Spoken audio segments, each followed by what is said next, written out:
Yeah, anyway. Okay, we've got 2 more excellent comics coming your way. Next to the stage is that man with the many, many jobs. He is a Maine classic.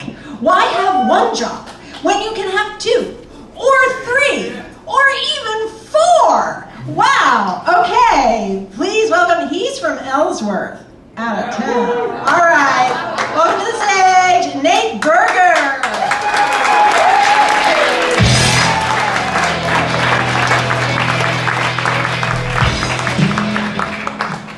Hi, my name is Nate, but you might already know me from your airport fantasies. That's not a joke. I really do work at the Bangor International Airport. Now, we may not be your traditional international airport that is, let's say, bigger than this room, or has flights to Paris, Cancun, Dubai. No. In Bangor, we don't need to show off like JFK or Atlanta with long flights and big planes. Classic case of compensation. In modest, humble little Bangor, we don't need international flights to be international. We just put international in our name.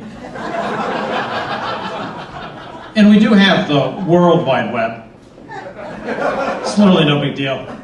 I mean, don't get me wrong, the Wi-Fi's not fast there. Be reasonable, it's Bangor. I'd advise you to bring your personal hotspot. And please, let me borrow your laptop or iPad if you need help with your reservation, because our computers still run on Windows 7. I wish that were a joke, trust me. When I first asked IT about this 8 years ago, and to be clear, Windows 7 came out in 2009, and 2009 was not 8 years ago. But they told me, and I quote, "We use Windows 7 because it's more secure." More secure than what? My old smartphone, whose passcode is 123456. In case you want to steal my identity after seeing this set. Yeah, I want to be that guy and work at a cool international airport. Sans the nuisance of international flights. But actually, at the time, using Windows 7 did make sense because most of the Windows 7 hackers were getting older, retiring from Windows 7 hacking,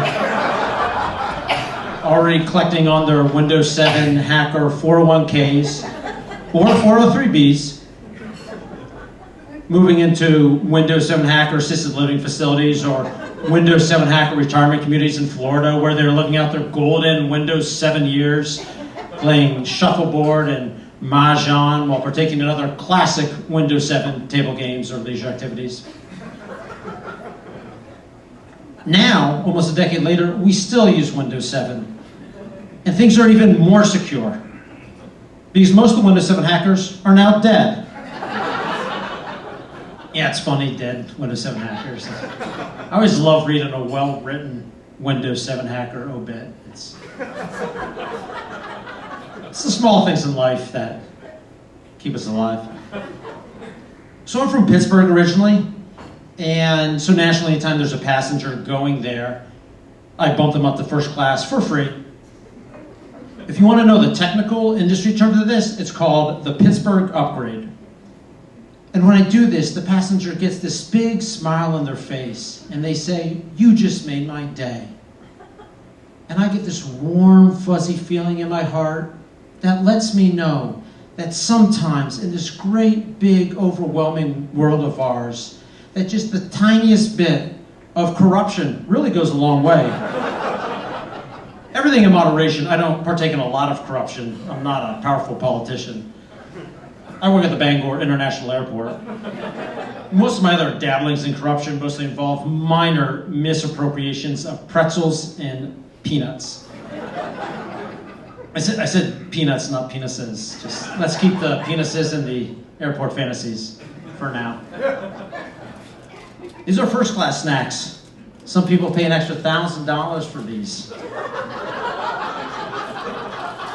They're pretty good. I'll share some with you after the show if you want. That's not creepy. That's not creepy. Creepy is trying to entice young people with sugary sweets. That's what predators do. Impressing adults with salt-based carbohydrates is what highly profitable multinational corporations do. Big difference, obviously. I'll see you. Just, those first class snacks take a while to digest, and get all the flavor. So, I know there's been a lot of airline incidents in the news lately, but I just want to assure you, that comes as absolutely no surprise to me. You see what I see on a daily basis. But don't worry, really, air travel is safe. We do take a lot of safety precautions in all seriousness. I don't want to worry people. We use Windows 7. But really, it's not just Windows 7. Please understand, it's not just Windows 7. We also use a lot of other outdated technology as well. So it's great to be here in Portland. Beautiful city. Cool city. Yeah. Coolest city in Maine, obviously. Maybe the only city in Maine. Bangor's got 30,000 people. We call ourselves a city, but what we do up there. So, yeah, you guys got cool bars, cool clubs, cool people, cool visitors. But what I'm especially impressed by, what really impresses me, is your airport. Specifically the naming of it, Jetport. Savvy move. Everyone knows a jetport is sexier and cooler than an airport. And we do have to lie here in Maine to try to convince the rest of the country that Maine is sexy and cool. Because it's not. So if you don't think I'm sexy, hip, and cool yet, it's just because I haven't lied to you yet. But don't worry. I'm about to tell you my go-to lie.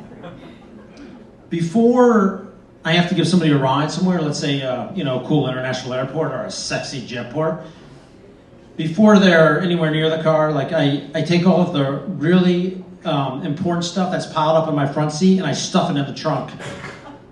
Now, that still doesn't quite give my car the new car look or smell that I'm looking for, so when they get in, I'm forced to say, oh, sorry, my car is messier than normal, I didn't even have a chance to tidy up. And they're like, no worries, can I just put my suitcase in the trunk? And I'm just like, oh, geez, no,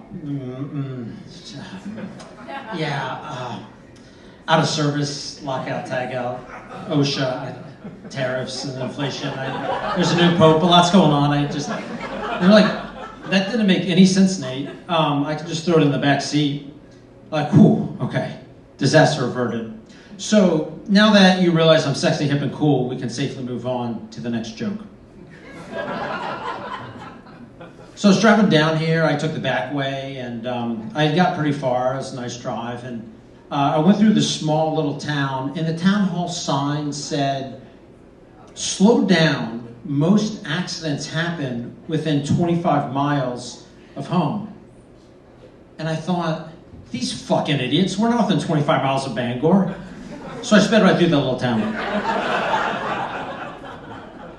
But I guess I shouldn't have said that, right? It's not nice to call a sign a fucking idiot. I guess it's funny, but it's not nice. And besides, here I am, safe, no accident. The sign was right. Fucking genius. You guys have been a fucking awesome audience tonight. Thank you so much. You made me feel really at home here tonight. So I'll drive safe within 25 miles of Portland.